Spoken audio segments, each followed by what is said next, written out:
So much of your life is spent taking care of others, showing love in ways no other could.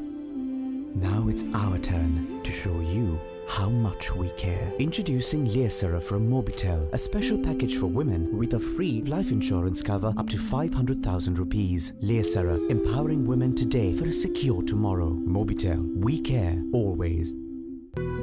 If you're looking for a leasing company to make your wheels go round, with fast, friendly and hassle-free service, together with flexibility and the best interest rates in town, let us show you how we can make your world go round. People's Leasing Company. We're the #1 in leasing because pleasing people is our #1 priority. Welcome back to Benchmark and to our exclusive interview with Murad Ismail, partner of MICD Associates. Murad, Sri Lanka is probably one of the most expensive countries in the region where construction is concerned, and the rupee depreciation is not helping anybody. Given the cost of a very high cost of construction, how is that affecting the architectural and of course the interior design industry? I'm not totally in agreement that we are the most expensive country in the world.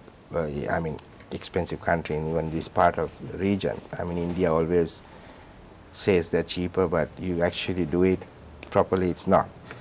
The rupee devaluation is, I mean, I don't think it's directly, it directly affects this, but I'm not an economist. But the problem I see in the larger projects we are doing is the borrowing rate. I'm talking about the leisure sector, which is we are talking big about, but you're earning in dollars. So only problem I see is that we are hoteliers and our leisure sector people should understand that hotel is not a place that you just attract a person to come and stay the night and enjoy and go off. Your hotels are successful. If you look at any branded hotel around the world, they are looking at how do you get repeat clientele.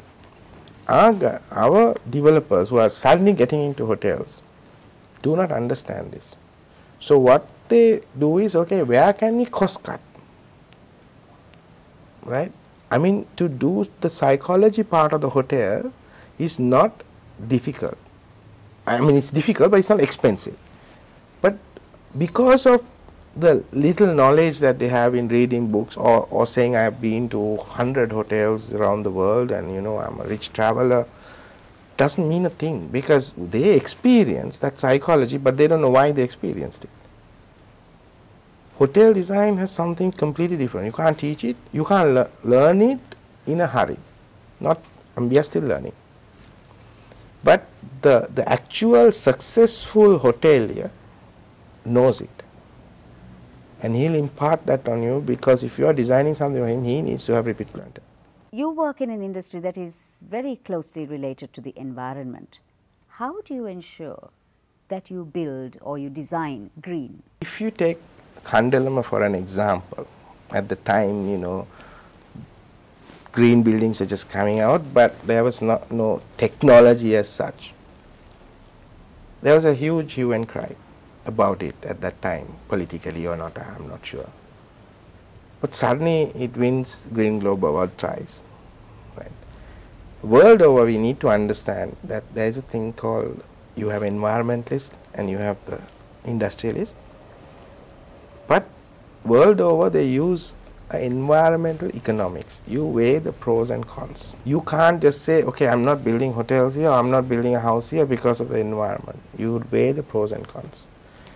But the technology now will allow you to build it with minimum harm. Now, if you take buildings in Singapore and Thailand, funnily, and I would like to do that here, is that simply forget all the technology about energy, all that.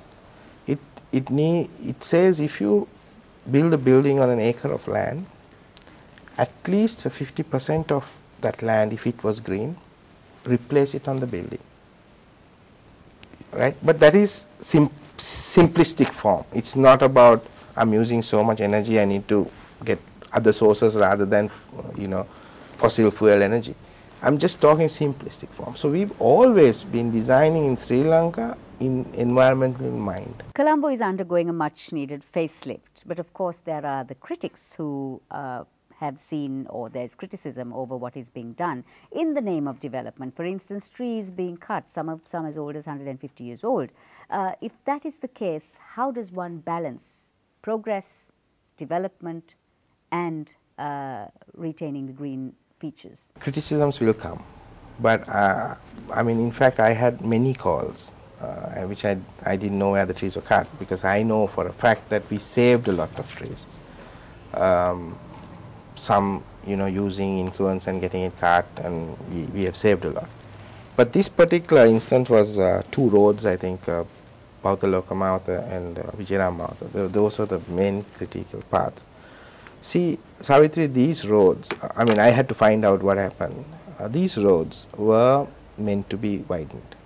When it came to this, and I tried to find out what happened to the trees, because I'm a tree lover. I'm not a tree hugger, but I'm a tree lover.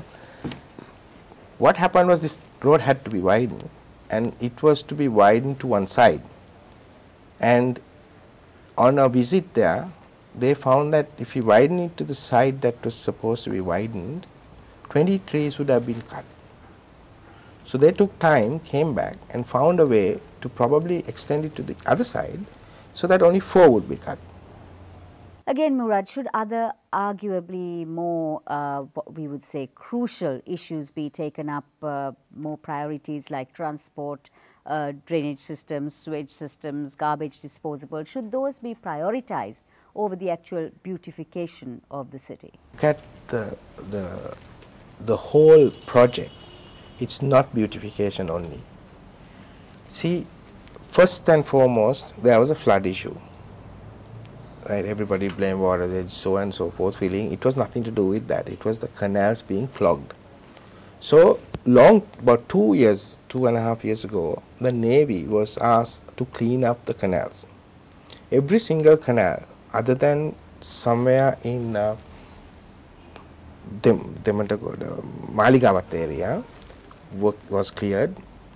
The collection of dirt or pile up of dirt to shallow the canals were cleared, and first thing they did was started flowing the water out. Then the banks of the canals had to be done. Once the banks of the canals had to be done, the upper banks could have been beautified and used by people. Okay, that was one of the starting points. This beautification is, to me, icing on the cake. For example, you know, the park that's done in Navala, there's a canal on the side. So when the canal was widened, oh God, why wouldn't it be a park? Because it's an official land and you need green pockets. So people don't understand. A lot of things have been solved, are being solved. I understand we have a garbage problem, but nobody's sewage has really got blocked yet.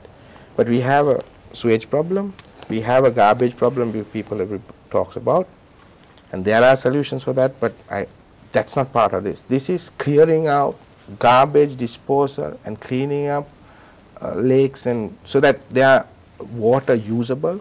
If you look at Beira Lake, they tried for 10-15 years. All they did was block off everything, aerate the water, and you can get into it.